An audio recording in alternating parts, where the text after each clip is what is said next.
次看到你，却又惊雷起。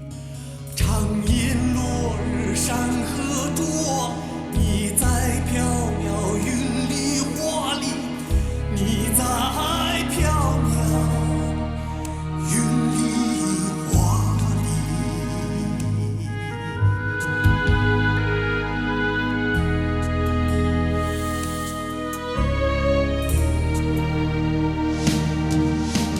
唱歌一曲，好风好梦好歌好一起。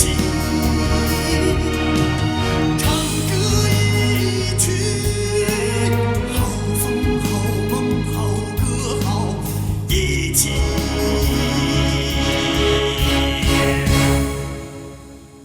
唱歌一曲。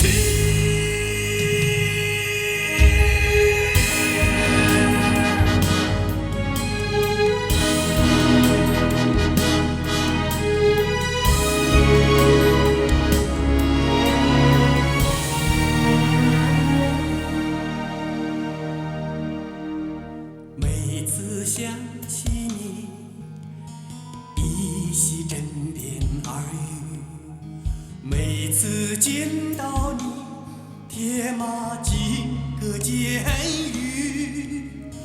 荡气回肠千山外，悠悠在我心里梦里，悠悠在我心里梦里。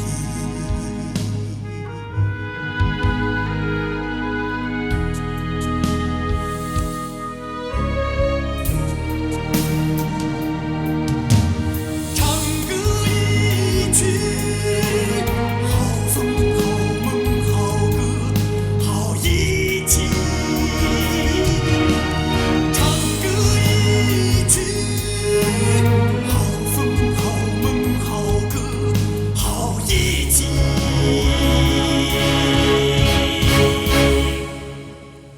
唱歌一曲。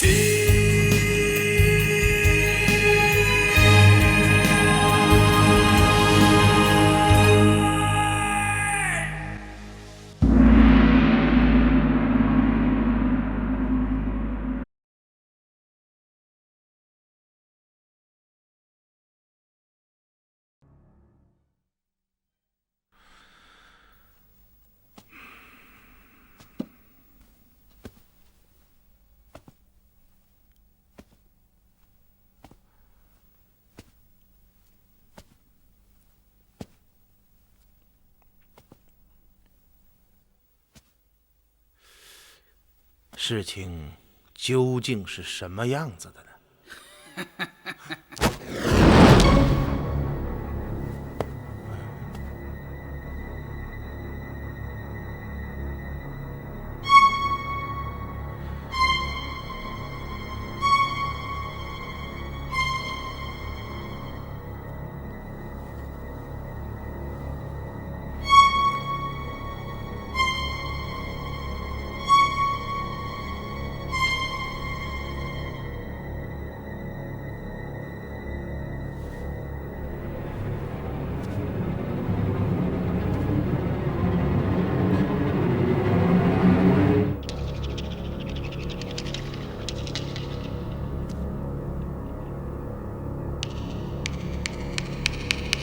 在找我？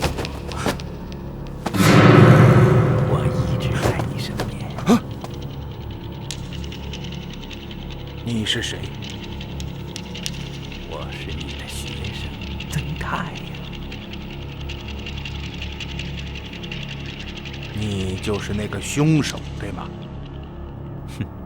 真聪明，现在才看出来。可惜你只有带着这个秘密进棺材了。这就是你们没有杀死曾泰的真正目的。聪明，都说你是神人，可依我看来，只不过运气好而已。现在，你不会再有这样的运气了。能对我这个快要死的人说句实话吗？你究竟是什么人？熟人。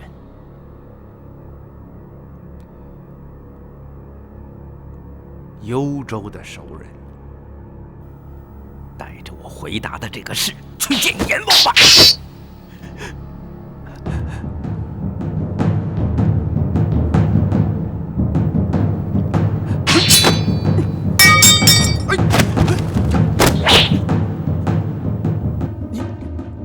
你怎么会在这儿？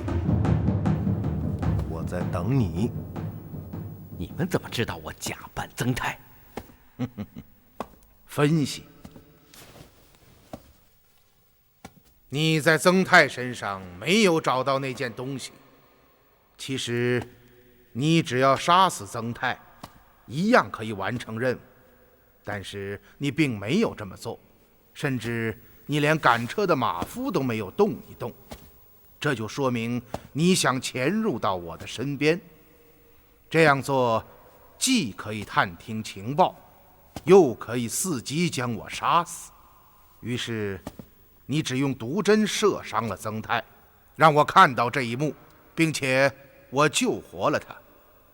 而你呢，则是偷天换日，在今天夜里将曾泰盗出，自己再化妆成曾泰的模样，躺在这病榻之上。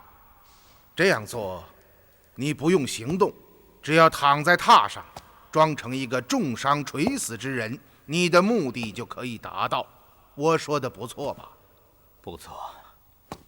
要不是元芳认出了吴应真，我还不会想到你会以易容之术替换曾泰。这种人皮面具，当年我在幽州曾经见过几次。说吧，你和金木兰、虎敬辉到底是什么关系？你这个人太可怕了。想出这种毒计的人，不是更可怕吗？好在我对付过太多像你这样的人，想通了这一点，我马上明白了你的目的。于是，我命元芳暗中监视，果然你来了。元芳一路跟随，看到你将曾泰藏在了城东的一个小院之中。为了不打草惊蛇，元芳并没有出手将曾泰救回，是这样吗？丝毫不差。现在你明白了吧？你们打算怎么对付我？将你们的计划全盘说出，这样你还有一条生路。你们确信能对付得了我？你可以试一试。上！元芳，让他去吧。大人，这是易容之术。还记得幽州案时的方签吗？是，我也想到。每一个细节都这么似曾相识，这说明了什么呢？大人，您还记得幽州案结束的时候，卑职问过您的一句话吗？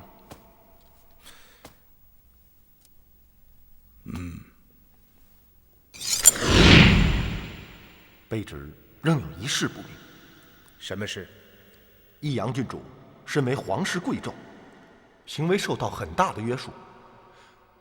他怎么可能组织起来如此庞大的一支叛军队？这个问题我曾经不止一次地想过，但是现在这一切都随着郡主的死而成为了永久的谜团。永久的谜呀！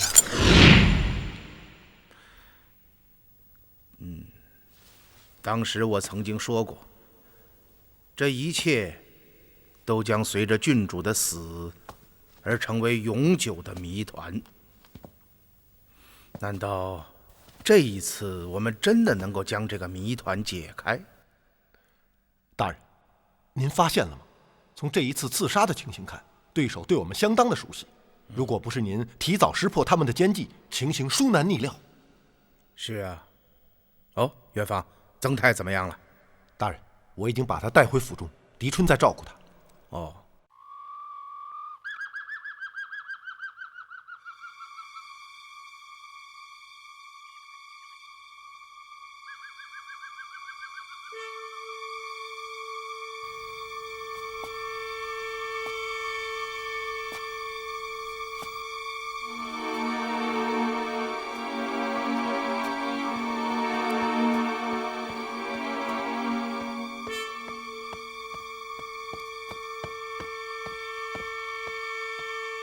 大姐，是显儿啊，怎么样？狄仁杰解决了？魔灵失手了，狄仁杰识破了咱们的计策，是小妹无能。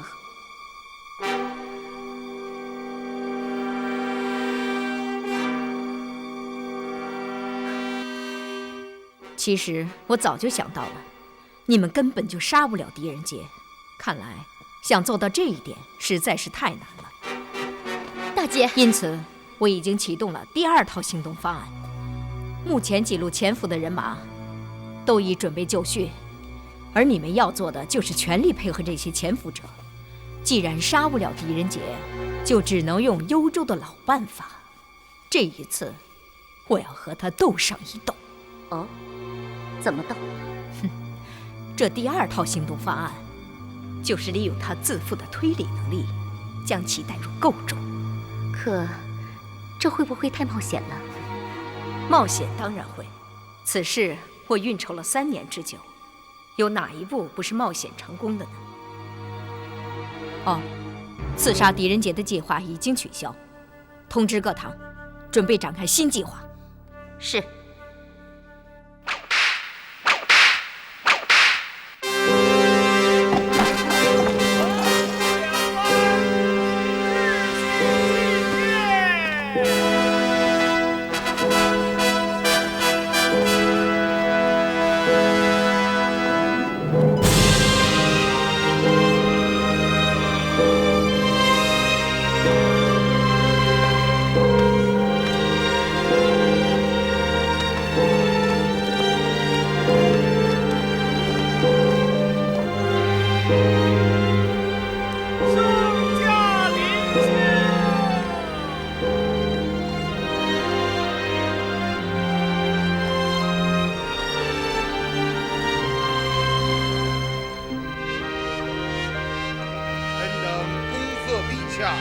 四海归一，群医臣服，帝业永作。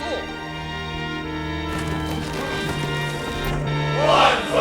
万岁！万岁！众卿平身。谢陛下。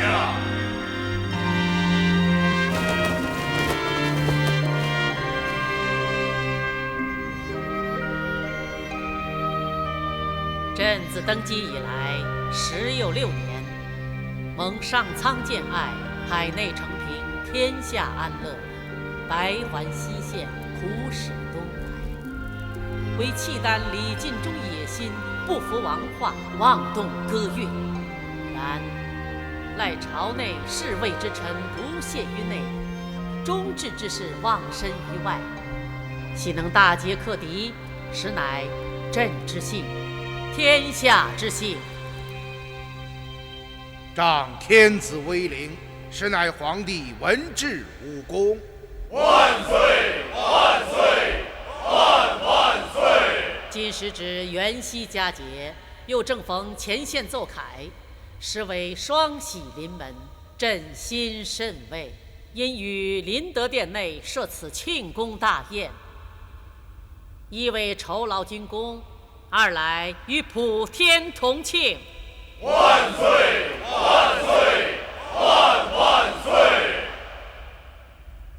众卿平身入座。谢陛下。入座。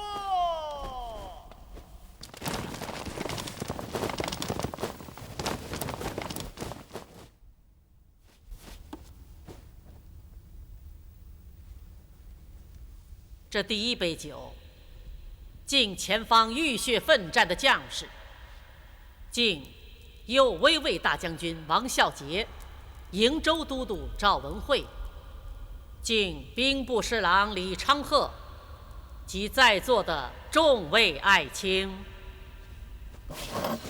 谢陛下。臣不生惶恐之志。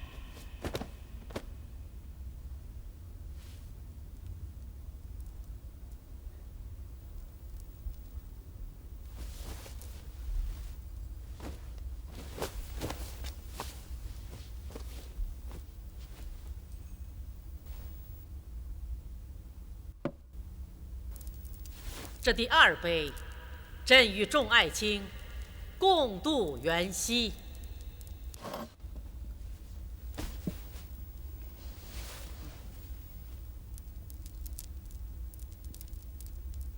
谢陛下。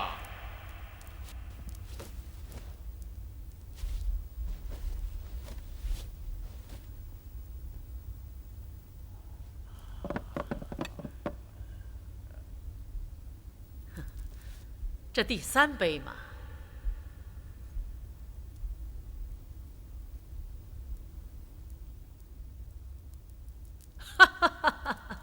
只待前方捷报一到，便与众爱卿同饮此杯。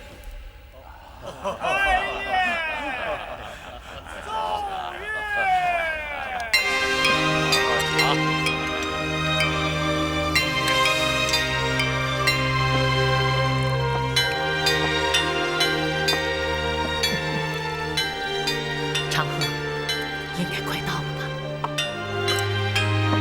陛下且请安心，马上就到。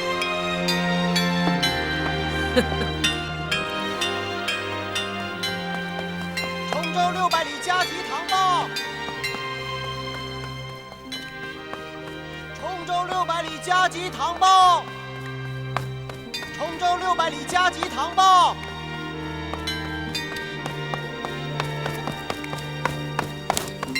启奏陛下，崇州600里加急堂报，现在殿外。捷报来了，宣！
这第3杯酒，敬前方阵亡的将士们。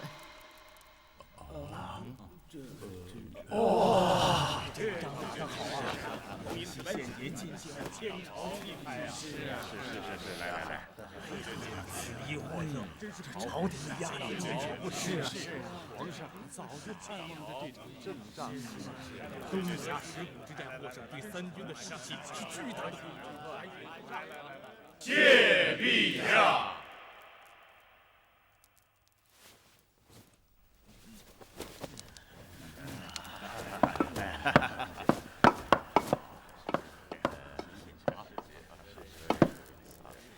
众卿尽情欢愉，朕不胜酒力，且去歇息片刻。恭送陛下。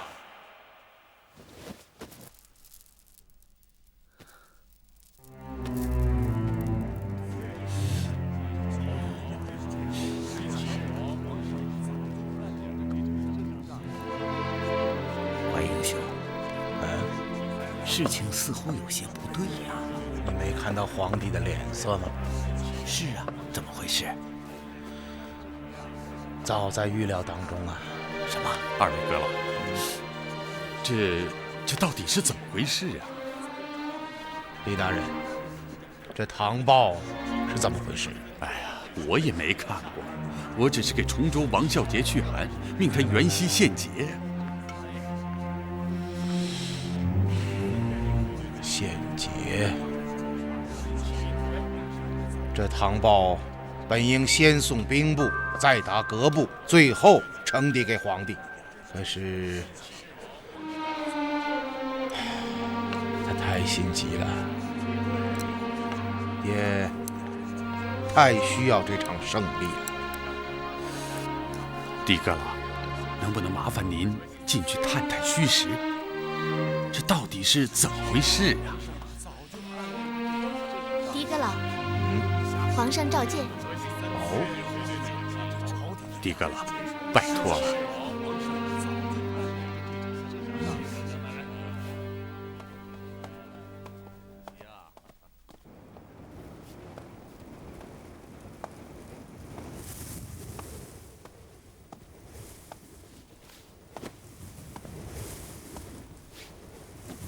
陛下，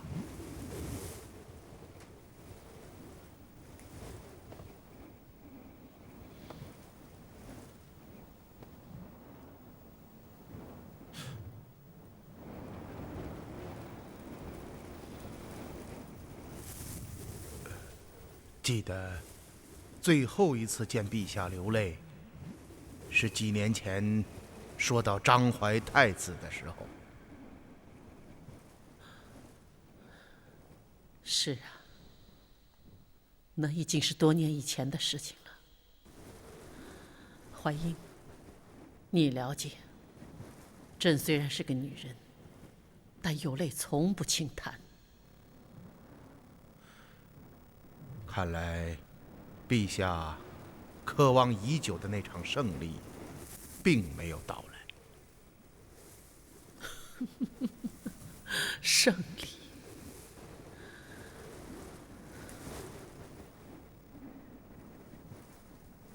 右卫卫麾下10万大军，在东峡石谷全军覆没。什么？全军覆没？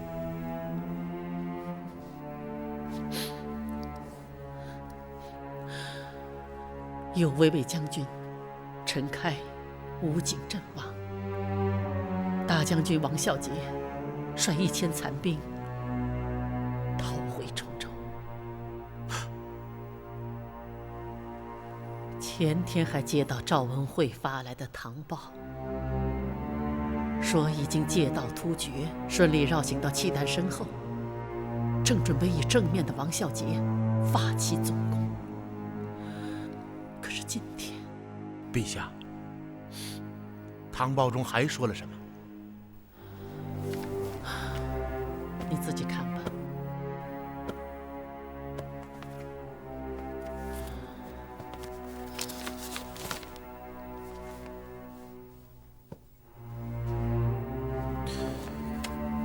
陛下，这唐报之中只是说王孝杰的主力被李尽忠诱入东峡石谷，全军覆没。可是，至于前因后果、来龙去脉，并没有说清楚。似乎是……似乎什么？陛下，这似乎是最后一份唐报。什么？什么叫最后一份唐报？陛下，也就是说，在这份唐报之前，应该还有很多有关紧急军情的报告送入朝中。可是兵部并没有收到啊。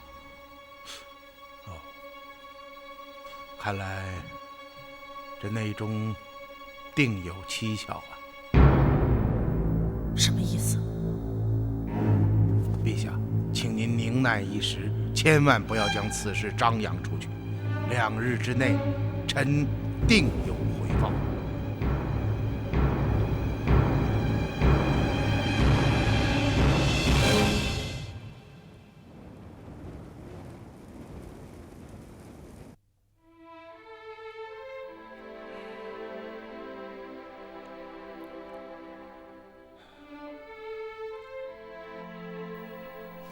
他的情况怎么样？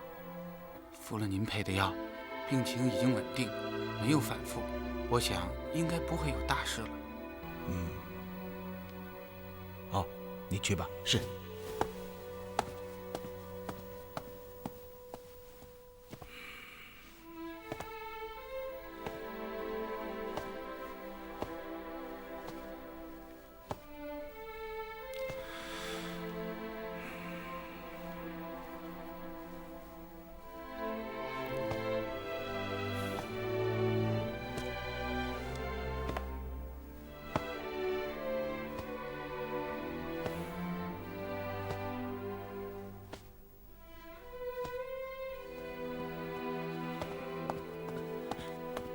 老爷，怎么了？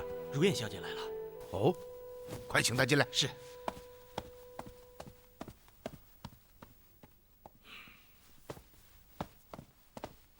如燕小姐，这就是老爷。你就是如燕？小女拜见叔父大人。哎呀，好了好了，快起来快起来！好啊，真好啊！我记得10几年前见你的时候，你还是个小丫头，现在已经是亭亭玉立了啊！怎么样，这一路上还顺利吧？怎么，曾叔叔没跟您说起过？曾叔叔，就是永昌县林曾泰大人，他没来过。如燕，是你叫曾泰到神都来见我的？正是啊，小女还让他给您带了一份东西。什么东西？一份边关的唐报。看来凶手就是为了找这份唐报。什么凶手啊？哦，如燕，曾泰已经到了，就在那里。曾叔叔，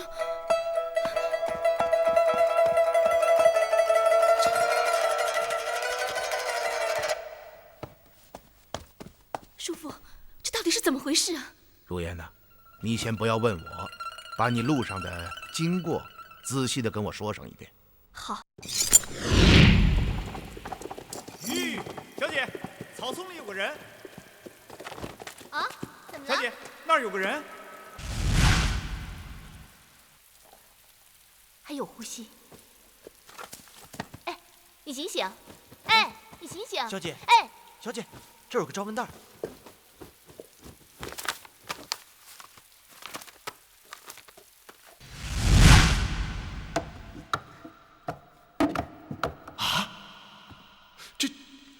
如燕，此人是谁呀？此人是个异族，是我半道救下的。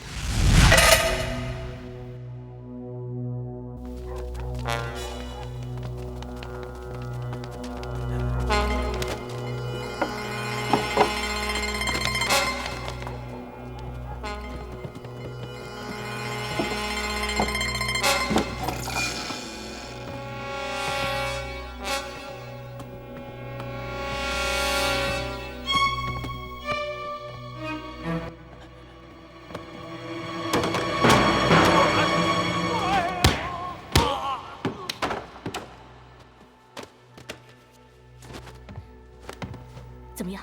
那异族安顿好了吗？放心吧，郎中已经上车了。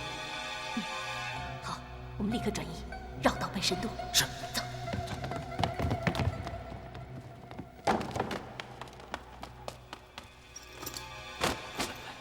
好了，小姐。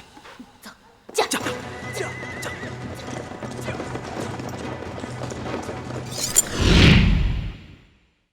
来是这样。如烟，唐报当中究竟说了些什么？唐报是王孝杰将军写给兵部的，上面说瀛州都督赵文惠率军借道突厥，向契丹主力身后迂回，可是刚出发不到2天就失去了消息。截止到唐报发出之日起，已经是10多天了。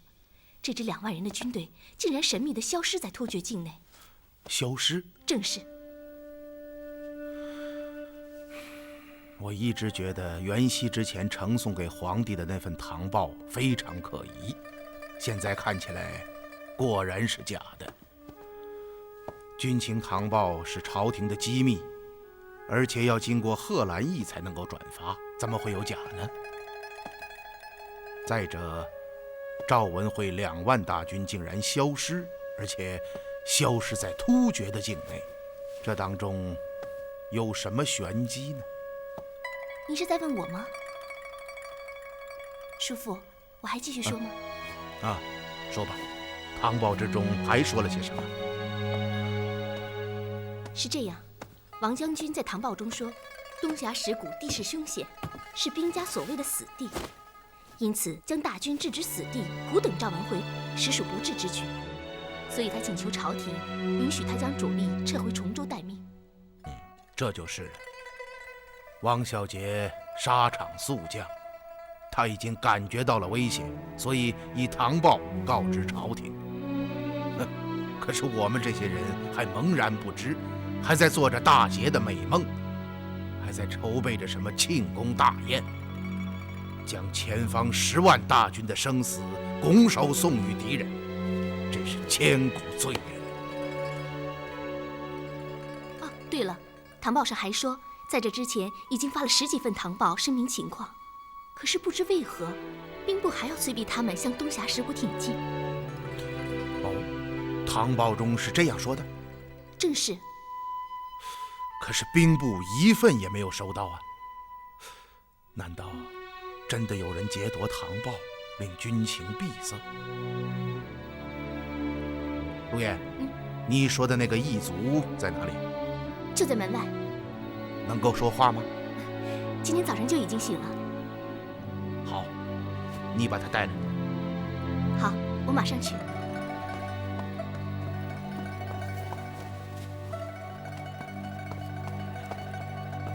慢点，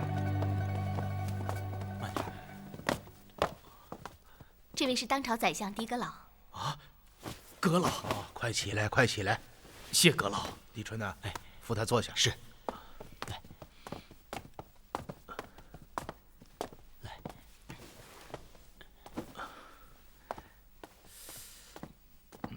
有几个问题想问问你。阁老，请问。你叫什么名字？小的叫王铁汉。那份唐报是你送的？正是。你可知道，在此之前还有没有类似的唐报发出？阁老，发出去10几份呢，可都是石沉大海，人也不见回来。回来的只是兵部发出的一份份催逼进攻的牒文。能够看得出来，你不是个普通的异族，对吗？正是。小的是王孝杰将军的副将。只因为军中所有发送绝密唐报的义兵都已用完，再无人可派，这才叫小的换上义兵的服色，前往贺兰驿发送唐报。你能不能和我讲一讲当时军中的情形？当时，大军已经在东峡石谷外停留了旬月有余。天气越来越冷，可备服粮草都供应不上，军心涣散。备服粮草？正是。备服粮草不是应该由崇州刺史负责转运吗？阁老有所不知，崇州刺史邱大人与王将军极为不和。此次兵困东峡石谷，王将军屡次写信向他求助，可邱大人说朝廷命我们速战速决，我们却拖了1个多月。他没有准备那么多粮食，也没有棉服，最后要他急了，邱大人干脆将派去送信的牙将捆绑之后送了回来。可恶！王将军无奈，只得发唐报向朝廷求救，可是却如泥牛入海，杳无音讯。元夕前的几天，大军伤动过半，根本无法作战。王将军便派小的送600里加急唐报入京，没想到到了贺兰驿才发现，驿站已经被一群紫衣人占领。什么？贺兰驿被人占领？正是。小的拼死杀出重围，可这些人却穷追不舍，定要杀死小的。小的大小10几战，身负重伤，幸好遇到如燕姑娘。贺兰驿在崇州以北，是朝廷的绝密所在，而且有重兵把守。除非紧急军情，否则连地方官吏的密报都不能经转那里。契丹人怎么会知道贺兰驿的所在？阁老，不是契丹人。什么？是汉人。陆爷，你前天让曾泰来见我，就是为了送这份唐报？正是。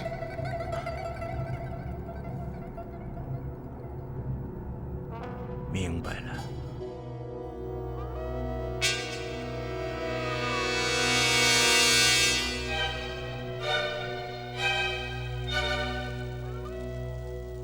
大姐，他来了。哦，请他进来。是。大姐，第2套方案已经启动，现在你成为了这个计划的核心。可能这个计划更适合于狄仁杰。也许吧。崇州事发，我想武则天定会派狄仁杰前来。记住，在他面前绝不能出现任何纰漏，令其起疑。你放心，这个计划我已经想了几10遍了，可以说是顺然通畅。好，还有一点，你的身份要绝对保密。放心，我们之间单线联系。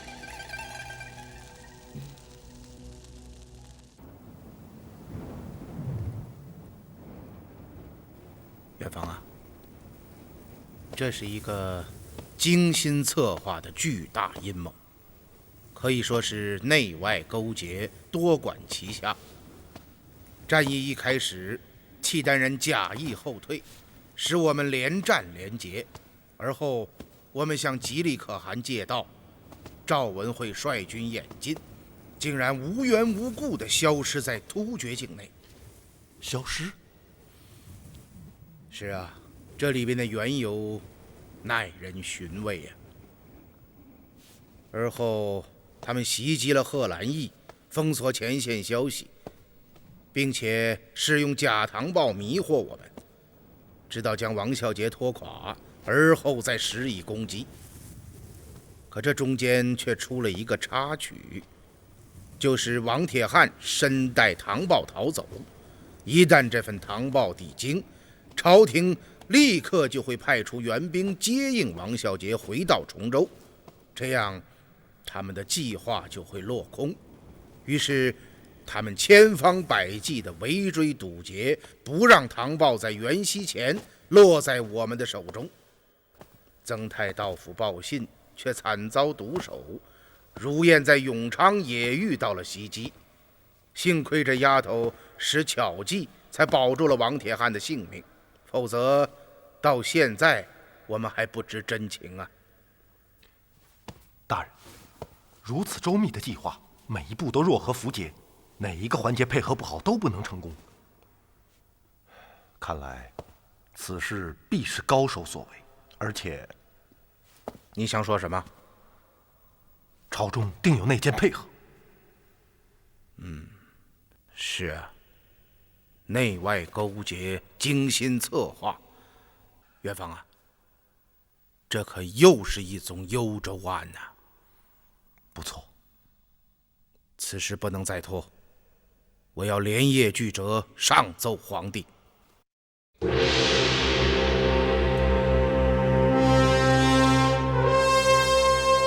几年前的幽州，现在的崇州，堂堂朝廷竟屡屡被这些宵小之徒玩弄于掌骨之间，朝廷的尊严何在？天子的威严何在？尔等身在阁部，朝廷重臣遇此军机大事，竟玩忽懈怠，贪功失察，令奸贼逆鬼有戏可乘，北地夷狄猖獗万分，致令右卫尉10万大军毁于一旦，大将损折，天威丧尽。你们还配身穿这件紫袍，惶惶然列于士大夫之列？李长鹤，臣在。歹徒袭占贺兰山驿站，阻拦军情，假传唐报，这是怎么回事啊？臣已命兵部传檄，直接送往崇州，命崇州刺史邱敬查查此事。哼，等你调查清楚，朕的人头已经摆在李尽忠的面前了。臣有事查查，罪该万死啊！瀛州都督赵文惠借道突厥转进东峡石谷，大军竟然失踪在突厥境内，这又是怎么回事啊？士气仓促，臣实在是难知端倪。现在已派遣兵部司农郎李翰前赴甘凉，查查此事。哼，一问三不知，要你何用？臣知罪。怀英，臣在。立刻下旨，自即日起，免去李昌鹤兵部侍郎之职，留步听用。陛下，李大人虽有失察之责，然此事却系歹人策划周详，事先又无任何征兆。说到失察，臣身为内史，首当其冲，望陛下降罪责罚。陛下，陛下，臣身为栾台侍中，深系军国大事，当此之时，也难辞其咎。哼，起来吧。谢陛下。此事关乎朝廷威严，社稷安定，务要尽速查清元凶，整顿军务，安抚崇州，以备再战。陛下所言甚是。怀英，陛下，依你之见，谁可担此重任呢？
请记得订阅频道，请记得在影片下方帮我们留言、按赞、分享。